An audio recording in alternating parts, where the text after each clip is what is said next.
Hey guys, welcome to another video. A lot of you guys have been asking, how I started my 3D printing journey. So I went through all of my photos and videos for the past 8 years and I tried to compile all of that information into this one video. So if you're interested, come back with me 8 years in the making when I first started my 3D printing journey.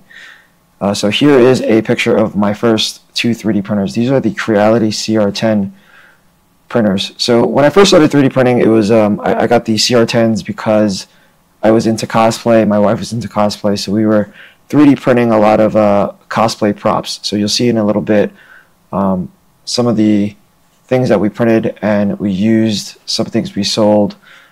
And the CR10 was the first printer, and we were printing these in an 800 square foot studio at the time.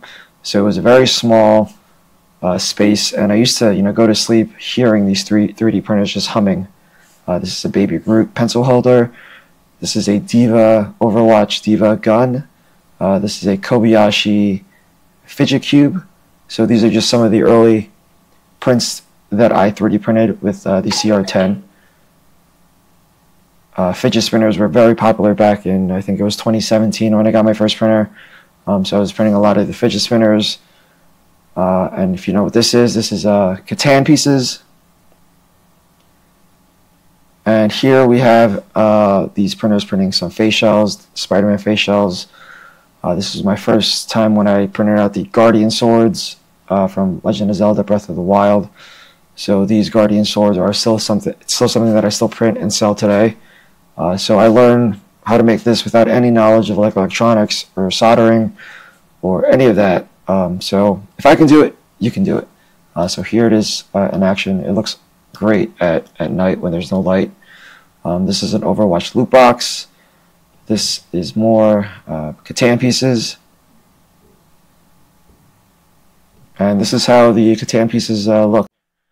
So these are obviously in a single color with a single extruder printer.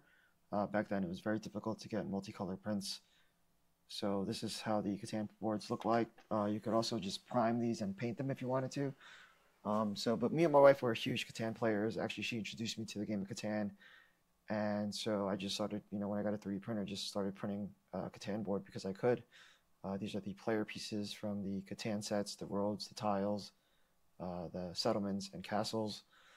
This is a Wolverine cowl, very cool print. Again, this is for cosplay. This was a Deadpool mask with the lenses. This is Deathstroke's mask. Zero Suit Samus's paralyzer gun. Again, a lot of just cosplay things in the early days. People would buy these on Etsy and on Amazon.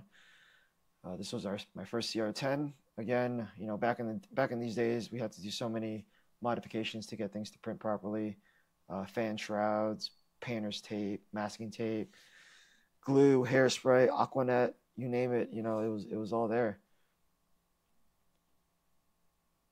This is Destiny's companion cube, I believe. This is Tracy from Overwatch. This is the Thorns gun from Destiny. Alright, and this is the fully printed out Catan board. Everything's basically 3D printed except for the player cards. This was my first ever finished cosplay prop where we actually sanded it, primed it, painted it. This is Zero Suit Samus's mask along with her blaster. And again, this was from my wife. We went to conventions. She would cosplay, take photos with friends and photographers. So here's a pretty cool shot of, what we used to do back then. And this was I don't know how you would say this, but this was the Master Chief suit. So I printed out the helmet for myself. Fortunately, the helmet came out a little bit too small, so it wouldn't fit on my head. It fortunately fit my wife's head. So we took on this task of basically printing out the Master Chief suit, all of the armor pieces for her. So here she's fitting out some of the pieces. The helmet, this is Master Chief's rifle, so it's still pretty big compared to her. This is us just, priming and painting the helmet. You saw previously that it was printed in probably in like 30 pieces, and we had to use Bondo, wood fillers, sand. This is more CR10 footage, Noctua fans, fan shrouds. I used to 3D print these brackets and braces. This is the finished Master Chief helmet, or close to finished, just missing the visor. Install some LED lights for her. And these are kind of like the other armor pieces that she would wear on her thighs. This is the shin guard. That other piece was the thigh piece. Some of these are like arm and shoulder pieces. And yeah, it took a lot of time just, getting these sanded. You can see here that the layer line is still showing. You see paint drips. So didn't really do a great job, but it was like one of the, I think this is the second print we tried to finish. So here is the first photo of when we moved out of the studio that I started 3D printing in. Again, I started in a small studio, 800 square feet. We had 2 printers on the floor. We eventually moved out of the city and into the suburbs where we were able to have one room dedicated for 3D printing. So this was the room. Ironically, this room is probably smaller than the studio we were living in. It was probably, 200-300 square feet. I had my printers on my dressers at the time. You see, I bought some shelves, but these printers are just sitting on the dressers. I still use these dressers as of today, also. So, yeah, they've lasted a very long time. This is just me doing some work with a light on my head because the lighting in this room was terrible. Some more Master Chief pieces here. Painted, primed, started to do some weathering and accent painting on these. We decided to do a red and silver color. And this is the final mask with the visor. This is our 3D printed Catan board with the case. And this is how the Master Chief stuff looked like on my wife. All right, and this is the moment, I think, in 2018, about a year and a half after I started 3D printing, where we moved out of this house and we moved into a bigger house. We rented a U-Haul truck and we kind of loaded everything ourselves. That was a terrible idea, by the way. Moving with just me and my wife was a terrible idea. Unfortunately, we got it done. Fortunately, I should say, we got it done. This house had a 800 square foot basement, which we allocated for my businesses, not just 3D printing, but other things that we were doing at the time. Amazon, here are the OG CR10 printers. And so we started setting up shelves and racking here for the printers to live. Again, this is just an 800 square foot space that we had. These are the 3 CR10s that I started with and I still had. So at this time, I really only had 3 CR10s. I think I had 3 or 4. I don't think one's shown in the picture. And so this is the Vex gun from Destiny, I'm pretty sure. And part of the cosplay community that we were with, one of the cosplayers wanted this printed for him. He wanted to cosplay as a Destiny character. I'm pretty sure this is from Destiny. If I'm not, I apologize, but he asked me to print this, and he paid up to $200 for me to print this. And $200 is a lot of money, but he used to show me 3D prints of props that he would order from Etsy, and the quality on those props were just horrendous. The supports were still on them. There would be crazy overhangs in areas where it needed support, and he was paying crazy amount of prices on Etsy for these things. And I was like, dude, I can print this for you at much better quality. I can assemble it for you. So for him, $200 for this was a steal. It was an absolute steal. For me, 3D printing this raw file and really not finishing it was also fun for me. But this is something that we were able to just sell and market to the community that we were a part of. So it was a really cool thing back then. This is the Master Chief suit again. That's the chest piece. It was very big. It's this scary little Pikachu. And this was during New York's Maker Faire, or I believe it was Maker Faire. And this was when I was first introduced to Prusa and their Mark 3S, or I think it was, I don't know if this was 3S or the 2S at the time. But that was when I was introduced to Prusa. I bought a couple of Prusa printers, and they were able to do the, multi-material printing. So I got it. I got the MMU, and I was so excited. The first thing I printed was, of course, a multicolor Catan board. So this was able to print 5 colors. Uh, this design for Catan was I found on Thingiverse, and it was a magnetic Catan board, all multicolor, and it was just an amazing thing to print, show off to my friends. Every time my friends come over, we show them this Catan board, we play Catan, and they absolutely love it. So these are all of the pieces, and again, none of this is painted. It's all printed in multicolor extrusion. Back then with the Prusa MMU. These were the settlement pieces, and this is how the full board looked like. So it was quite amazing. Yeah, and yeah, it was just absolutely stunning. It's something that we always talk about when friends and family come over. These are just other multicolor prints from the Prusa machine. Multicolor fidget spinners. And this was the time when my son was born. 2019, or the end of 2019, my son was born. And what better way to celebrate than print some Mario figurines? So he absolutely loves these now. He's almost 5 years old, so he finally appreciates. He's a huge Mario fan. All of these Mario figurines were printed in multiple pieces, multiple colors, and assembled using glue. These are not multi-material prints. So this is Lakitu. You saw we had Koopa, Luigi, this is Toad, we have Toadette, Shy Guy. There's a few others that's not included here in these clips, but these were all models I found on Thingiverse. Some of these I sold to friends and family. And here's my son with a Yoda, Baby Yoda figurine. And obviously 2020 hit, and COVID kind of hit everybody pretty hard, I'm sure. But if you had a 3D print at the time, I kind of took advantage of the opportunity by printing out these PPE face shields. I gave away a lot of these. I had a lot of friends and family who worked in hospitals. I gave a lot of these away for free. So these are kind of just cool designs that you could do with a 3D printer. So this was the Prusa Mark III. So when this hit the market, I bought about 20 of these in total. I had them in my basement.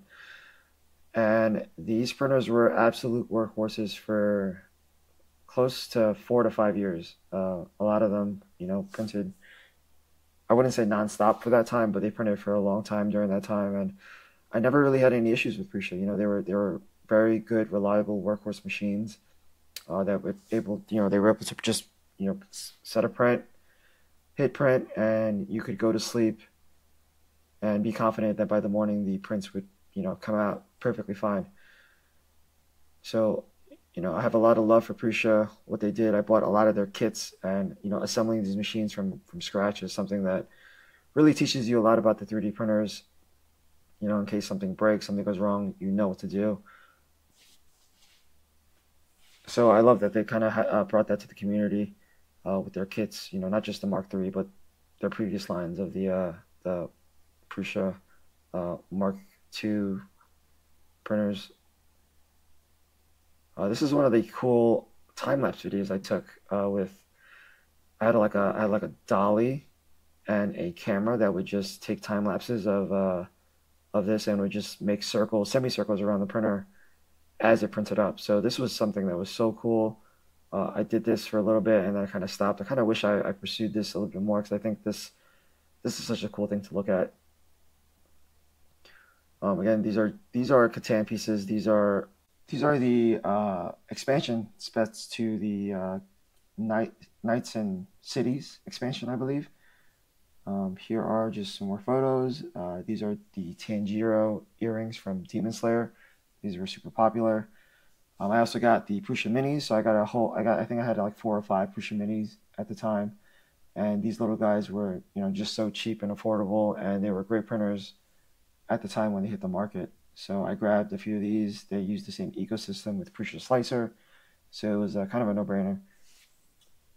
So it wasn't until early 2023 when I heard about Bambu Labs and their printers. I was very skeptical at first. I'm sure a lot of people were, as they were a new company, a closed loop company with their proprietary software, hardware. It wasn't open source like the Prusa printers and all the other RepRap printers. Unfortunately, they were amazing printers. And so I got a couple more P1P printers here. I had a few X1 Carbons at the time. And unfortunately, I had no use for the Prusa printers. The Mark IIIs were just printing way too slow. So I sold these off as bundles and kits. I had a bunch of spare parts that I included with each of the printers that I was trying to sell. It really was a shame, but just, from business perspective and just a user-friendly experience, the Bambu Lab printers were just light years ahead of what the Prusa printers offered at the time. So it was unfortunate. I mean, I did have these for over 4 years, so they were good printers. And so I live very close to Micro Center. So I lived at Micro Center. In fact, I bought printers from Micro Center. This is a Mecha Godzilla from, I believe, Toy Maker 3D makes this. So you can go over and check out his website. He makes some other cool stuff as well. And it was during this time in Q4 of 2023 where things kind of really, started to take off. Not just with the Dragon Eggs, but just the things I was 3D printing in general really took off. I started to focus more on 3D printing as a whole, as a business as a whole. So, we were so backed up with orders that I went to Micro Center almost every day, buying plastic. The plastic I was using was sold out on Amazon. It was really a mess. We had printers. This is my basement. We had 22 printers in my basement at one point. We had no space for any printers in the basement. We had printers in the living room. We had printers in our bedrooms. We had printers in multiple bedrooms. This is my guest bedroom, just filled with printers and eggs. It was crazy. I was at Micro Center, like I said, every day, checking out what deals they had. I kept buying printers. At one point, we had 32 printers in my house. At one point, we kept blowing the breakers on a daily basis, and it was so stressful because if we lost power to the house for just a day, we would be behind so many orders.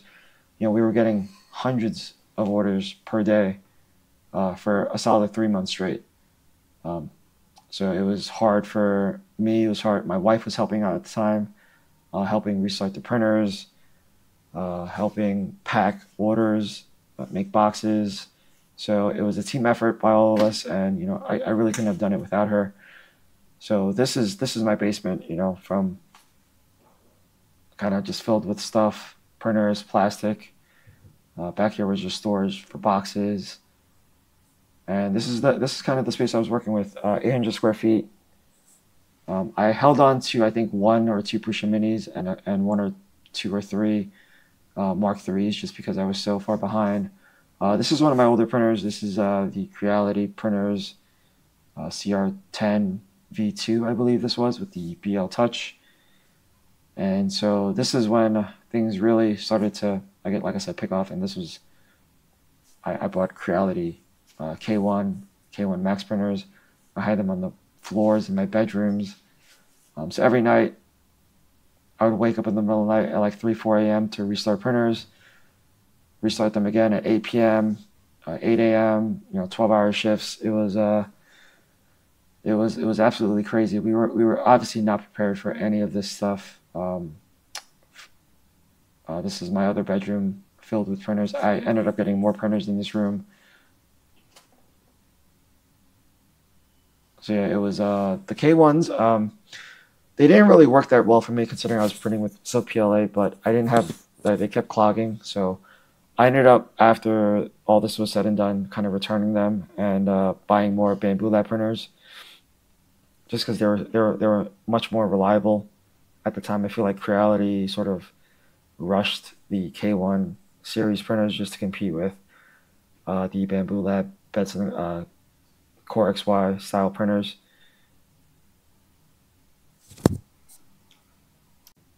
So again, here we are in the in my other spare bedroom, more printers. And so after the season kind of ended, after Q4 kind of ended, I decided, you know what, I wanted to look and see if I could move this out of my basement. And I did this for one of two reasons. One, obviously for more space, more electrical capacity, but two, I wanted to hire employees so that I would have more free time to myself to focus on other things other than the minutia details of the business. And for those of you who have 3D printers, who may have a handful or even have a fleet of 20, 30, 40, you know that it is very tiring to wake up every day, restart the printers once, maybe twice, maybe even 3 times a day.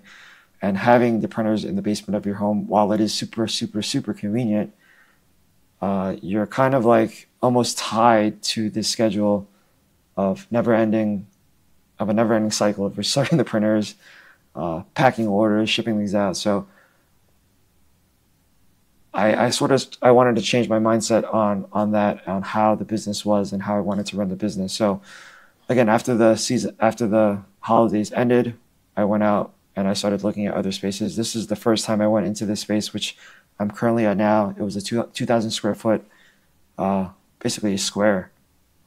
It was, I thought, perfect for what I needed.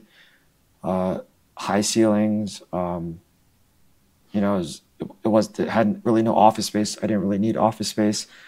I just needed space for racks, for printers, a packing area, things like that. So I saw this place, and the other thing is, we were also planning to move from our house to this location where my warehouse is. So now I currently live only 5 minutes away from the warehouse.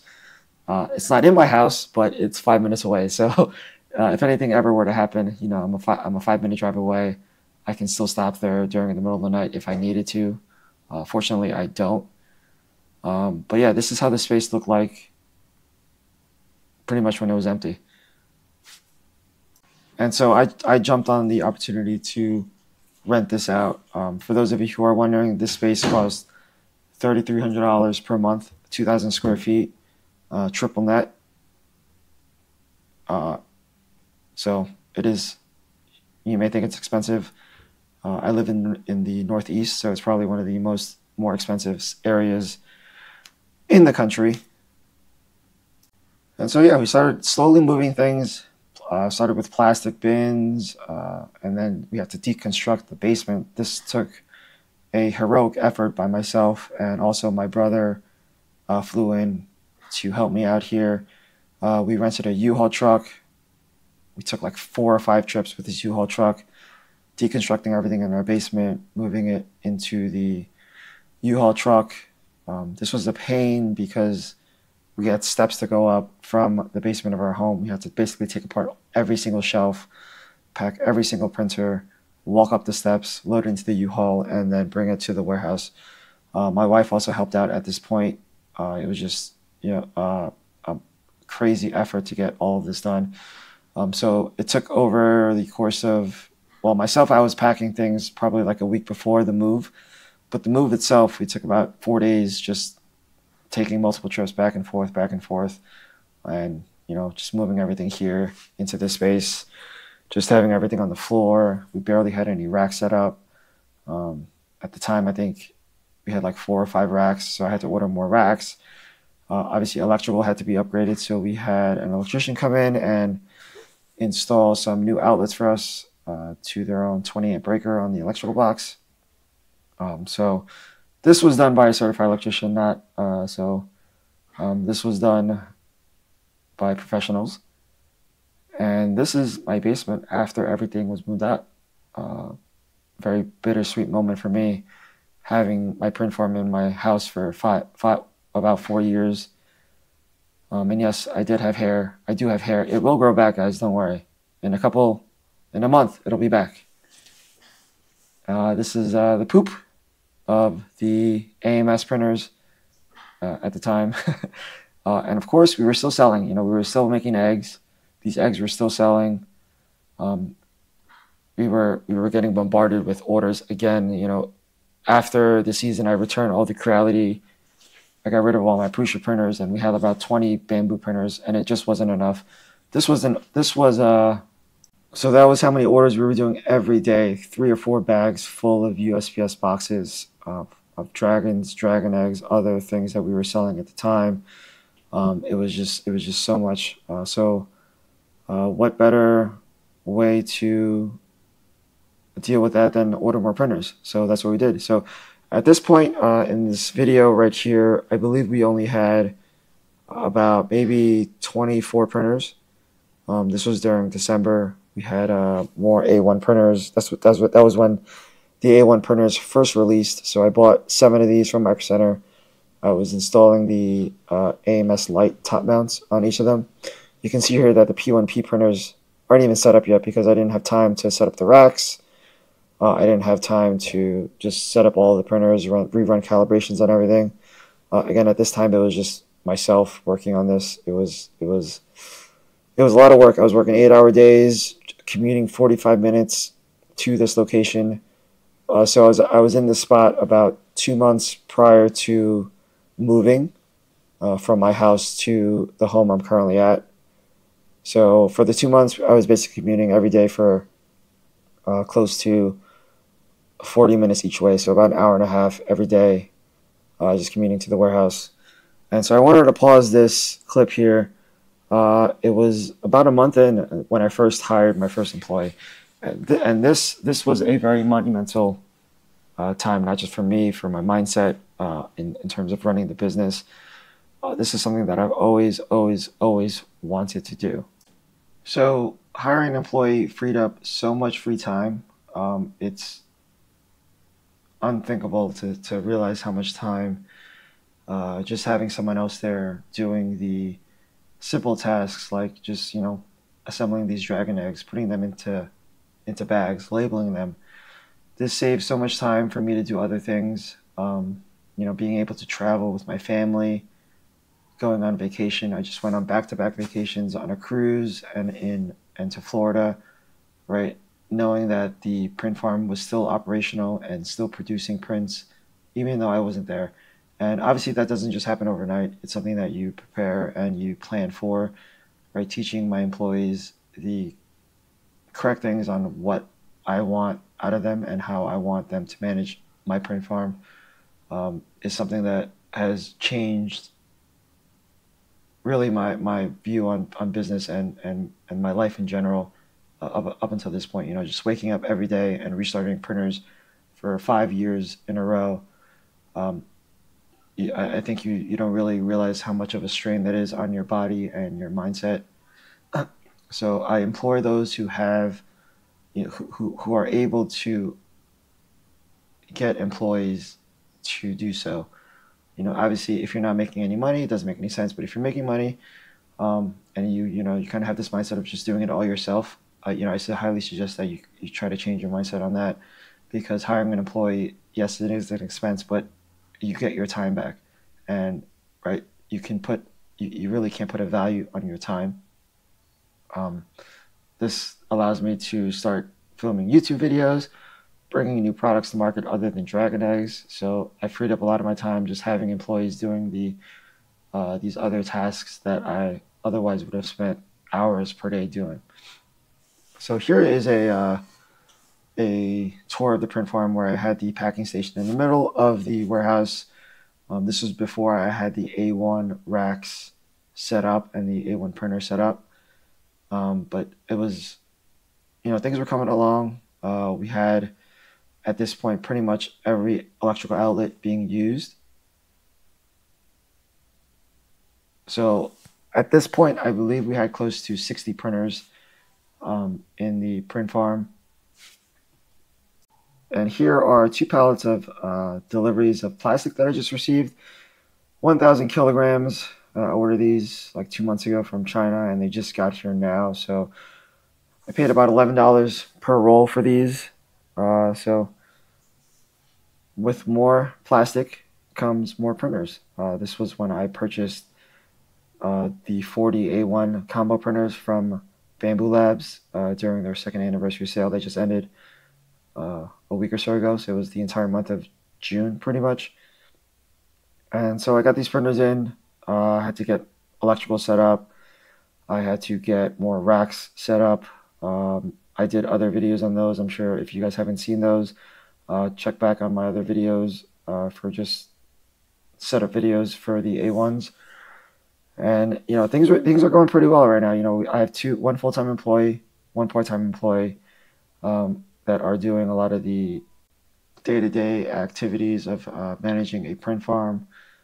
And yeah, so obviously I can't tell you who's viewing when's the right time to try to grow and scale your business. But for me, hopefully this video sort of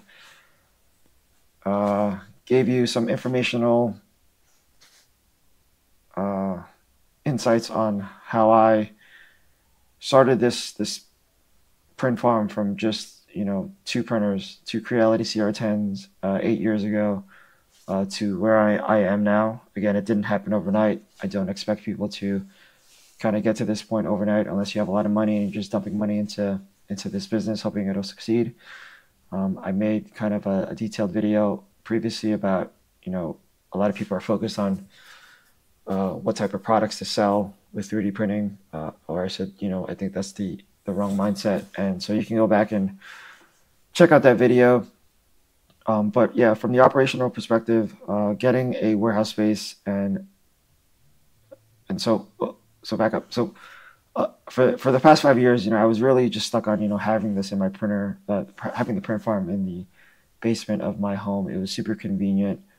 The only thing it was limiting, and I've always known this. I don't know why I didn't do this earlier, was that it was limiting the scalability of the business, because I would never be able to get to this scale in the basement of my home unless I live in a super rich home. But even then, unless you trust employees coming into your home and doing tasks at your house, I'm sure you could do that, but that's not something that a lot of people are comfortable with. So getting a commercial space that's not in your home, getting employees that work for you so that you can work on the business instead of working for the business. It's just a different change of gear in mindset and in business. So, I don't know where I'm going to go from here. Obviously, I'm taking some time to record some content on YouTube to help other people who are interested into getting into this hobby, right? You can see that, I didn't start, like I said, I didn't start this way. It just takes some time, dedication, persistency, and just knowing what your strengths are, and going for it. So I hope you guys found this video informational and insightful. Please like, comment, and subscribe. Leave a comment down below if you have any questions or if you want to see anything further. We have pretty much the A1 racks set up. So for now, I think our total print count is 127 printers in this space, this 2,000 square foot space. Again, I have one full-time employee, one part-time employee. I work on the business a couple hours here and there. I don't spend my entire day here at the print farm. So that's also the benefit of having employees that work for you, is that you get your work-life balance back. So I'll be making more videos in the future about, again, the operational side of the business, how much money we make, new plans for the space. Again, I think right now we still have capacity for about 20 more printers. I don't know if I'm going to get, I think for now we're going to hold off on purchasing more printers until sales start kicking back in. Obviously Q4 is a very big year, so we do plan to print and sell through a lot of the stuff that we currently have in Q4. So I'm sure a lot of you guys have seen that we are stockpiling product that is in anticipation for Q4 of this year. And so here's kind of the final walkthrough. I'll do a final print tour video in my next video, just showing off exactly what the space looks like at its current form. So yeah, I hope you guys like this, and I will see you guys in the next video.